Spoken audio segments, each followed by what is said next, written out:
Good morning, my dear brothers and sisters. Let's come to the Lord in prayer. Gracious and loving Heavenly Father, Lord, we approach your throne through the name of our only Lord and Savior Jesus Christ, and by the guidance of the Holy Spirit. We ask for your blessings and guidance today, O Lord, as we continue to hear your word, and give us the knowledge and wisdom that will fully embrace it and accept it, and working on the Holy Spirit that it will bear fruits in our lives. In Christ Jesus' name we pray. Amen.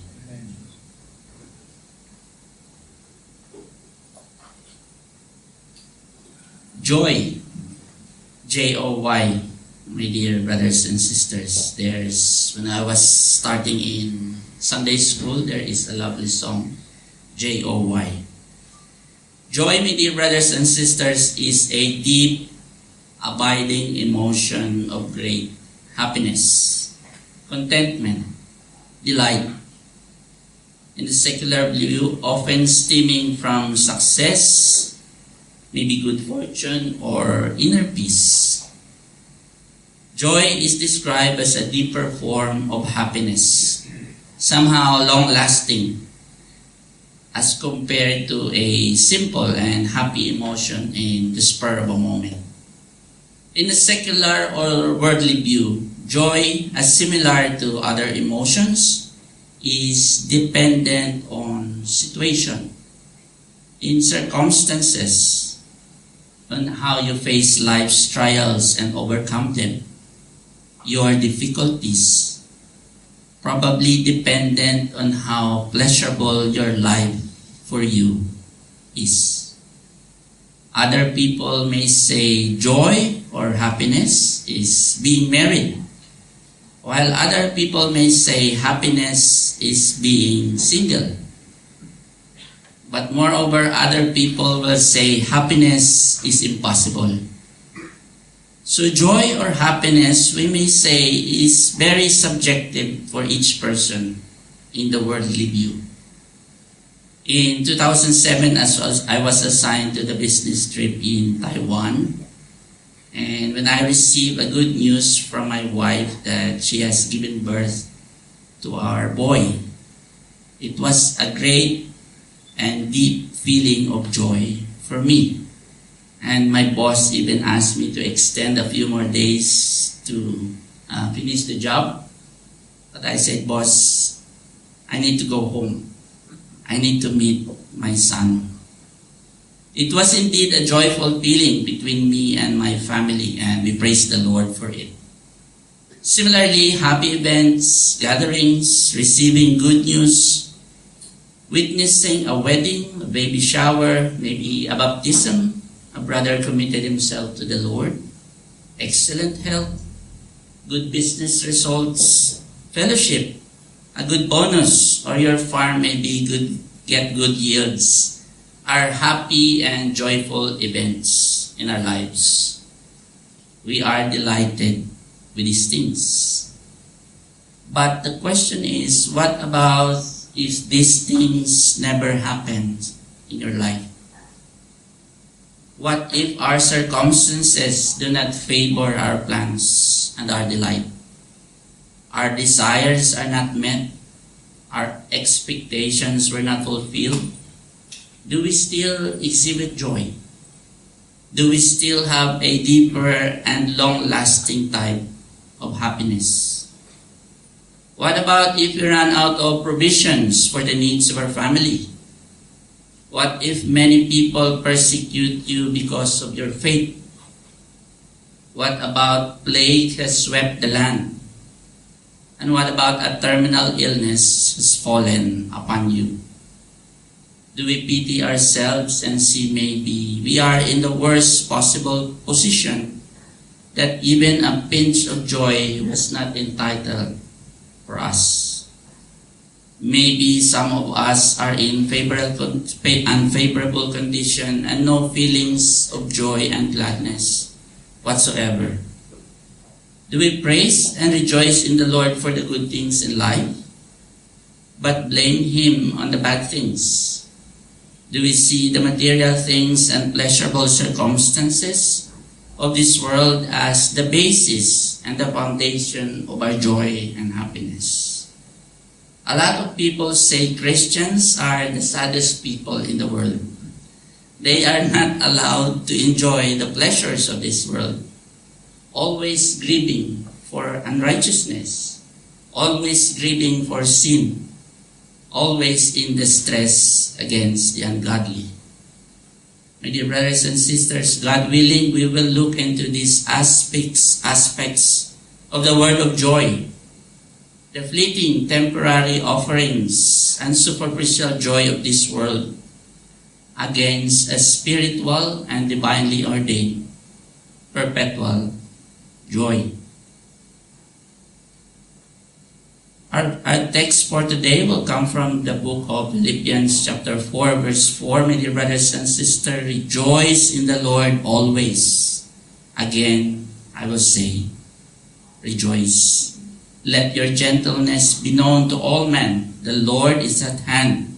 Be anxious for nothing, but in everything by prayer and supplication with thanksgiving, let your requests be made known to God. And the peace of God which surpasses all understanding will guard your hearts and minds through Christ Jesus. We'll focus on the verse 4, rejoice in the Lord always. Again, I will say, rejoice. Divinely ordained joy, my dear brothers and sisters, is the one Apostle Paul is talking about. But we need to understand the perpetual divinely ordained joy has a requisite before you achieve it. You need to understand the sources of it. The sources of happiness in this world are temporary. It can offer material things, praises, and applause of men, maybe the pride in our achievements, the pomp and grandeur of this fallen world, the pride of personal worth. In short, happiness, the world see it relative to circumstances and situation. If the situation is bad, unhappy and joyful. If the situation is great, happy, joyful. On the other hand, the source of everlasting and divinely ordained joy is God Himself. The joy we experience as true believers and followers of Christ does not rely on whatever circumstances you are in. Does not rely on the things of this world. Rather, it comes from God. Joy is one of the fruits of the Holy Spirit, as we all know. In Galatians 5:22, but the fruit of the Spirit is love, joy, peace, forbearance, kindness, goodness, faithfulness, gentleness, and self-control. Against such things there is no law. This kind of joy, my dear brothers and sisters, is not something we created by our own actions. It's not something we boast about because of our own effort, not in our will. But it is the working of the Holy Spirit in our lives as we respond daily to His leading. Psalms 51:12, restore unto me the joy of thy salvation, and renew thy spirit within me. David has done a grave sin at that time, and his only consolation and comfort is for God to remind him of His joy in His salvation. That was based upon the works of the Lord, not because He is a great king. As true believers and followers of Christ, our joy is based upon the works of Christ. This separates our joy from the temporary and worldly, temporal joy that the world can ever offer. This kind of joy, divinely ordained, not dependent on circumstances, giving us strength to face trials, and it gives us peace through suffering. Rejoice in the Lord always. Again, I will say, rejoice. Joy, my dear brothers and sisters, is a very positive word. And we try, similar with the fruits of the Holy Spirit, we find ways to abound, to increase, to daily get the working of the Holy Spirit upon us, to increase this joy. As Christians, how do we abound in this perpetual and everlasting joy? Because each and every one of us, though we're all Christians, brothers and sisters in Christ, the joy we possess may vary as well. It's not dependent on how long have you become a Christian. How do we approach it and exercise it is in a different way for every believer. Keeping in mind that God does not have partiality, which He gives joy to this particular person, and maybe a smaller joy to another one. But rather, similar to all gifts, it can be exercised, it can be learned, it can be suppressed, it can be diminished. Depend on how we walk in the believer's life.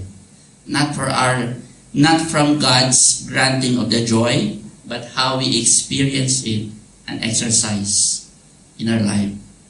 Again, similar with the rest of the gifts of the Holy Spirit, we cannot overemphasize that studying and meditating on God's Word will give us a more godly knowledge and wisdom to abound in these gifts.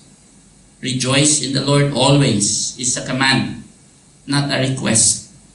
Christians with true, genuine saving faith in Christ have all the reasons to be joyful because of the works of Christ. Not just on the day of our salvation, but for the rest of our lives as we continue to serve Him and worship Him. But how do you abound? How do we increase it in a God-glorifying fashion? What are the biblical commands that increase to understand our divinely ordained joy? We have 3 portions, my dear brothers and sisters. The first one, how do Christians abound and how do we increase our joy? John 15:7-11, if you remain in me and my words remain in you, ask whatever you wish, and it will be done for you. This is to my Father's glory, that you bear much fruit, showing yourselves to be my disciples. As the Father has loved me, so have I loved you. Now remain in my love. If you keep my commands, you will remain in my love, just as I have kept my Father's commands and remain in His love. I have told you this so that my joy may be in you and that your joy may be complete. Increasing joy through obedience. Remaining in God's Word, showing yourselves as disciples of Christ, remain in His love, keeping His commandments, equates to abounding and everlasting joy, complete joy. The more we disobey God's commandments, it brings us suffering. It brings us anxiety. It brings us guilt. It brings us doubt. Obedience to the law of the land, my dear brothers and sisters, there are many regulations of the government that are difficult to swallow. Increasing our taxes is the law of the land. No matter how you try to avoid it, you cannot work around with it. In your income, all your purchases, when you travel and buy plane or tickets, taxes are there. It's a requirement. A different type of insurances that you have not utilized for the past 30 years is a government regulation. Though these are difficult to follow and obey, my dear brothers and sisters, once we are subjected to these laws, we cannot avoid it. We have to obey it. The law of the land, probably good in some ways, but it creates and adds burden to us. But we don't have a choice. We have to obey it. Some of these laws are very burdensome to us. It creates doubts. Maybe, does it offer any good for me? Obedience to the law of the land sometimes gives you confusion. On the other hand, how about obedience to God's command? Subjecting yourself as slave in Christ and not as slave to sin. Abiding in His word and remaining in His love. Instead of being burdensome, not sure if everyone is similar approach on this. But this type of obedience does profoundly and significantly increase the Christian's joy. It creates a humble heart, a willing heart, a willingness to please God, a God-glorifying response for all God's goodness to us. The reason for this is that the two Christians, my dear brothers and sisters, his obedience is not based on duty and responsibility. Not the same with the laws of the government. But the Christian's obedience is brought forth by the delight and pleasure to please God. Every time the Christian obeys God's commands, it creates a godly feeling of satisfaction and delight in Him. I'm not sure for each and every one of us if we have similar kind of approach to obedience. But my dear brothers and sisters, the more you obey the commandments of God, the more you walk in His paths, the more you expose yourself to His word, the more the joy increases in your life. It creates a profound and everlasting joy. 1 John 5:3. In fact, this is love for God, to keep His commands, and His commands are not burdensome. Psalm 119:112. My heart is set on keeping your decrees to the very end. Psalm 40:8. I desire to do your will, my God. Your law is within my heart. Obedience, my dear brothers and sisters, is the most tangible way for a Christian to show his love to God. And as a result, it creates a profound and perpetual joy in Him. That's the first one. Increasing joy through obedience in God's Word. And the second one, increasing joy by exalting Christ. The joy of our salvation was brought about by the work of Christ upon the cross. Thus, He is the object of our divinely ordained perpetual joy. There is none other. He is the promised Messiah of God. He was the fulfillment of God's promise and redemption from sin. He is the source of our eternal life. The good news, the gospel, is only centered in Christ. He is the preeminence of all things. He is the God the Son. He has the authority over all creation.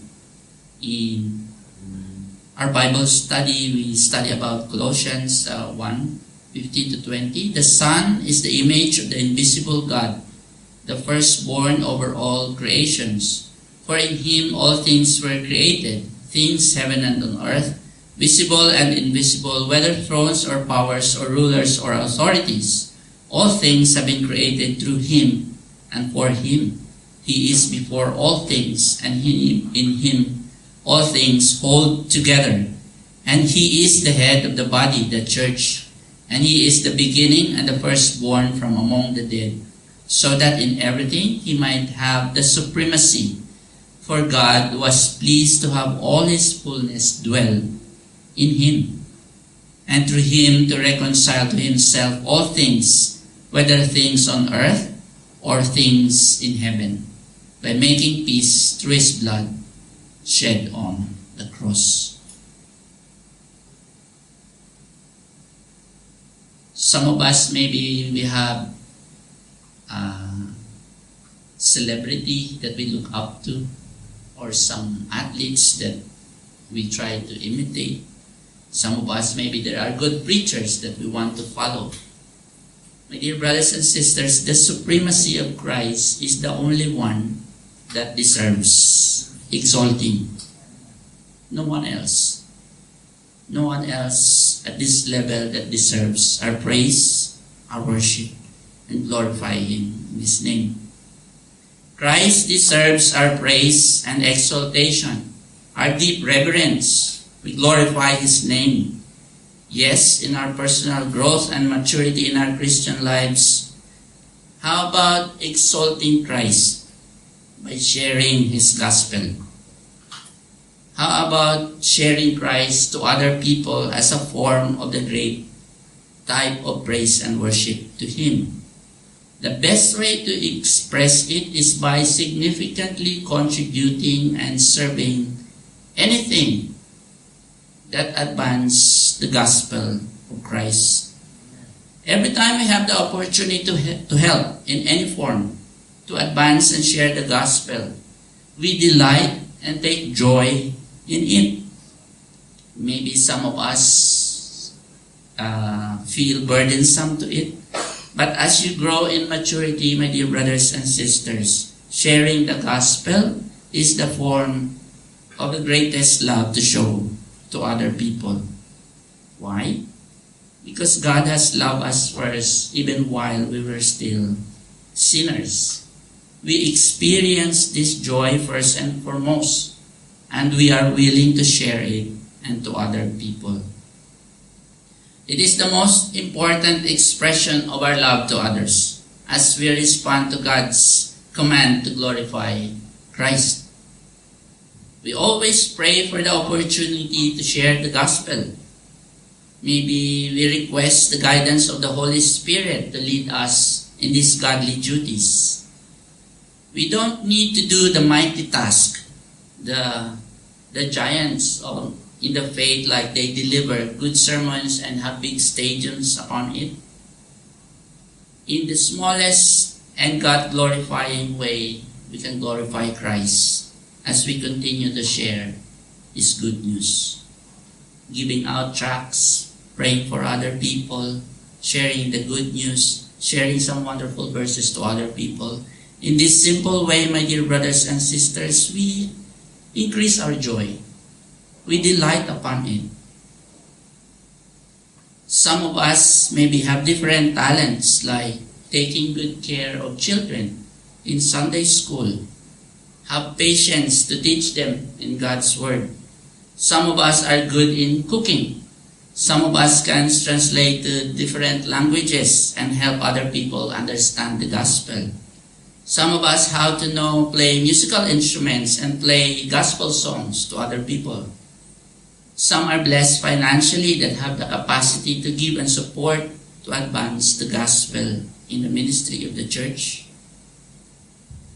These actions are the response of gratitude for what Christ has done for us. In return, as we do this and experience this action in exalting Christ and sharing the gospel, it increases our joy. My dear brothers and sisters, there are many tasks laid upon us in our life. Maybe in our secular job, taking good care, maybe important matters that we see. But as true believers in Christ, we should be inclined more, exalting Christ by sharing His gospel. Not only in the ministry in the church, but more often outside the church, and more importantly to our household. Some of our loved ones still does not have the saving relationship in Christ yet. And sometimes we are doubtful, we'll get rejection. But my dear brothers and sisters, this is the best form of love that we can show to them. Acts 5:13, you, my dear brothers and sisters, were called to be free. Do not use your freedom to indulge in the flesh.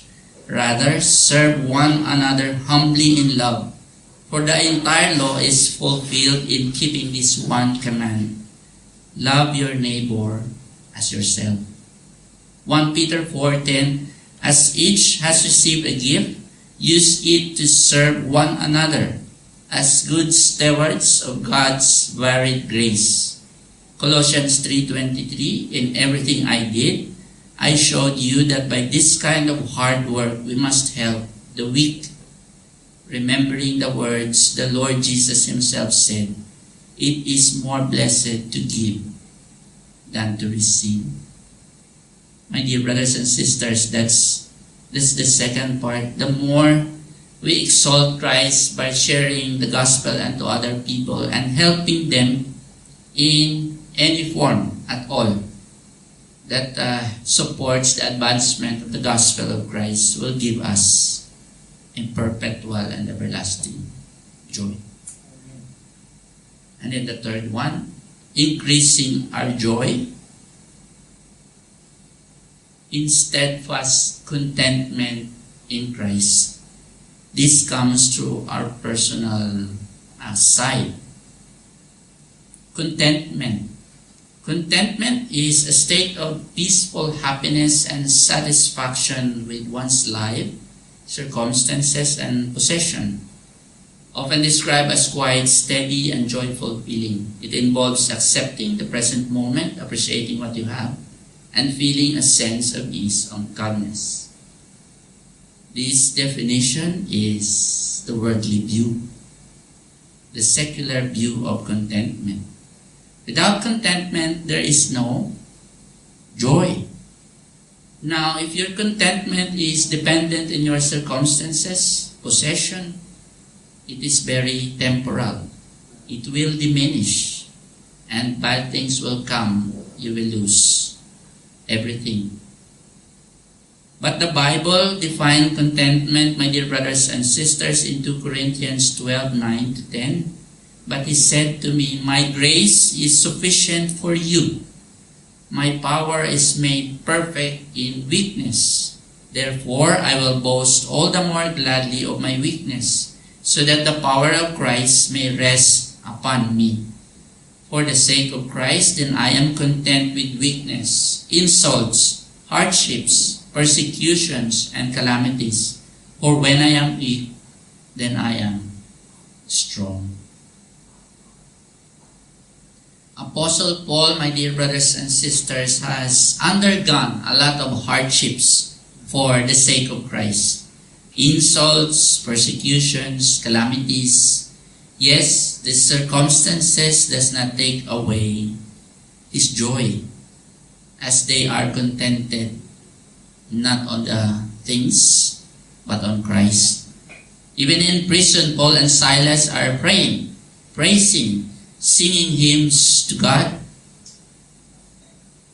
In Habakkuk 3:17-19, though the fig tree should not blossom, nor fruit be on the vines, the produce of the olive fall and the fields yield no fruit, the flock be cut off from the fold, and there be no herd in the stalls.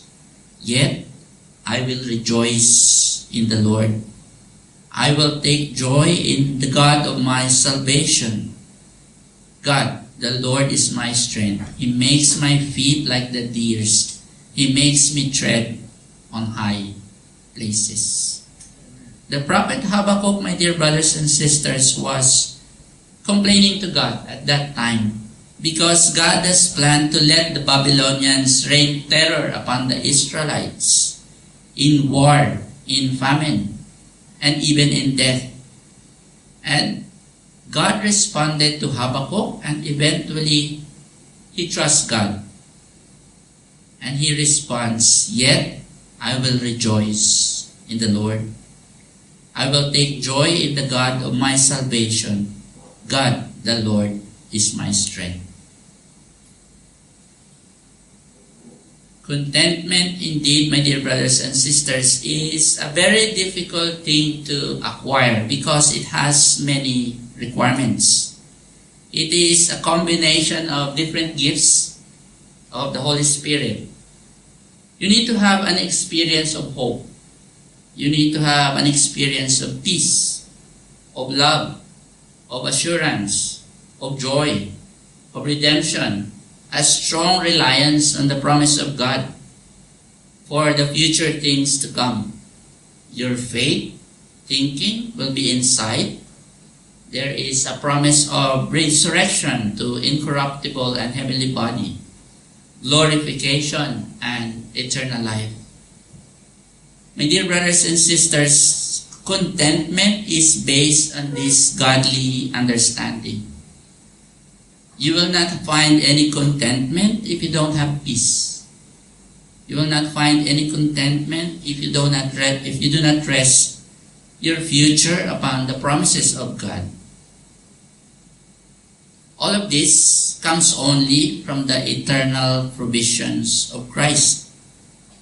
We cannot find these things outside of Christ. Eventually, our steadfast contentment is only in Christ. Christians should be contented in Christ.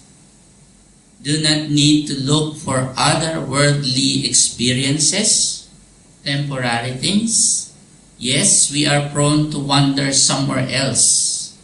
But this wandering will diminish your joy, my dear brothers and sisters, as you get frustrated and disappointed on the things of this life.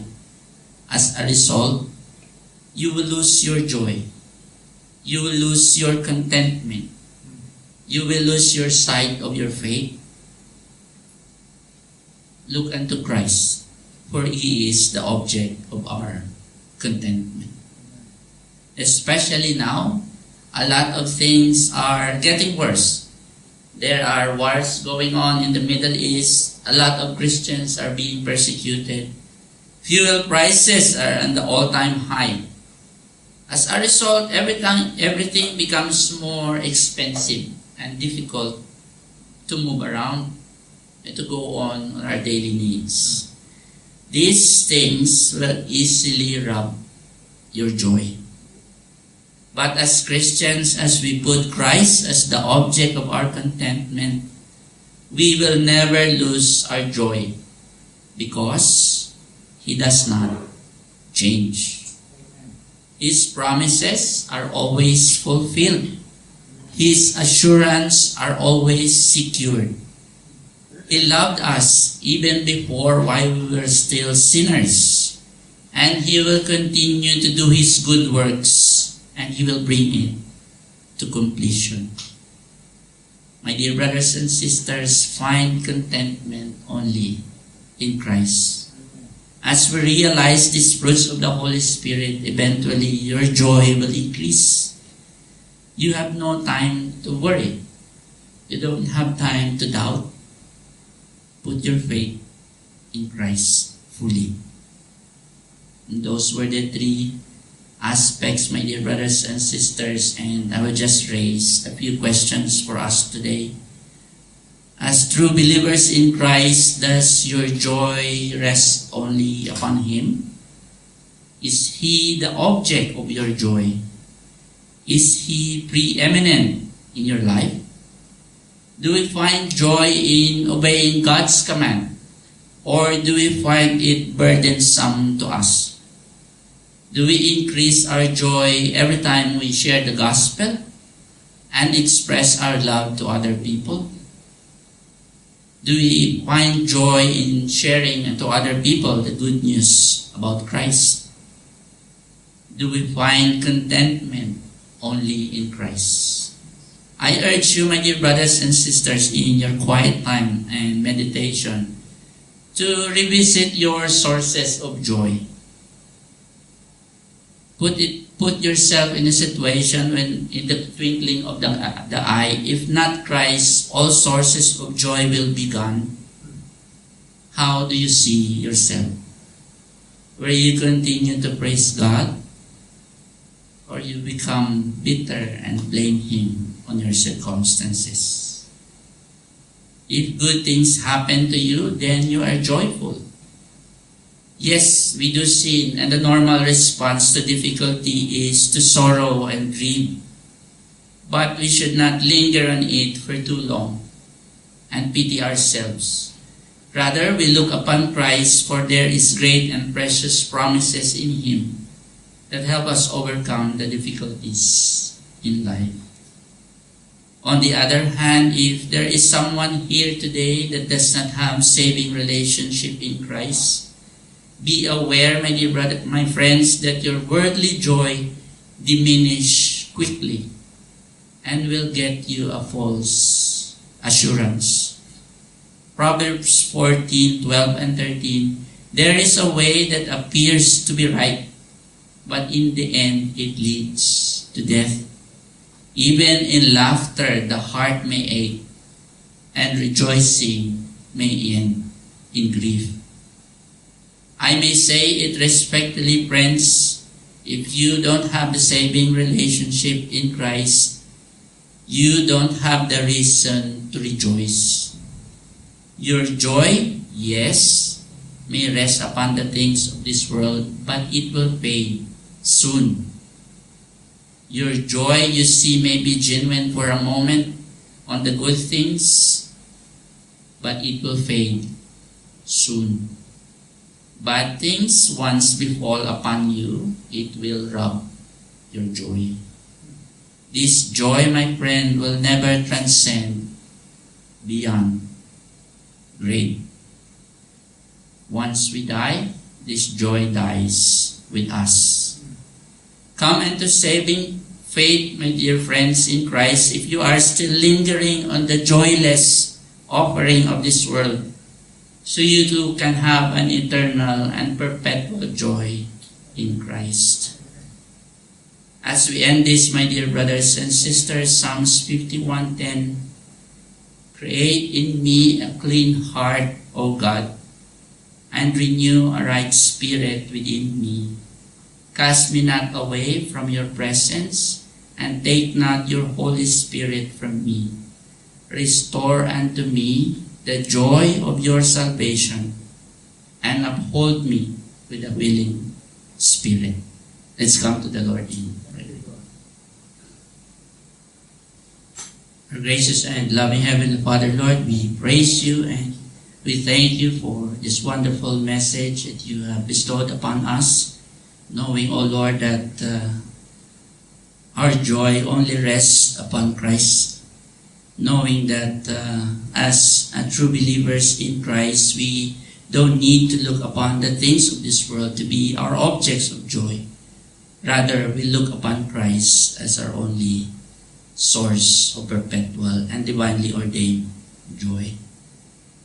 Lord, we come into you that you gave us opportunity to share the gospel to other people, that they may know who truly Christ is. As we continue, O Lord, in our daily lives, we find delight and joy in obedience in your commands. We don't find delight in pleasing men in this world, but rather we find delight and pleasure in serving you and glorifying your name.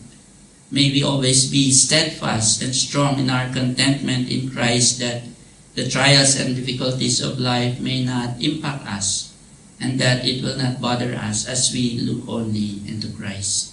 Help us, O Lord, as we pursue this increasing joy in our lives, to give you glory and to exalt the name of our only Lord and Savior, Jesus Christ. Christ Jesus' name we pray. Amen.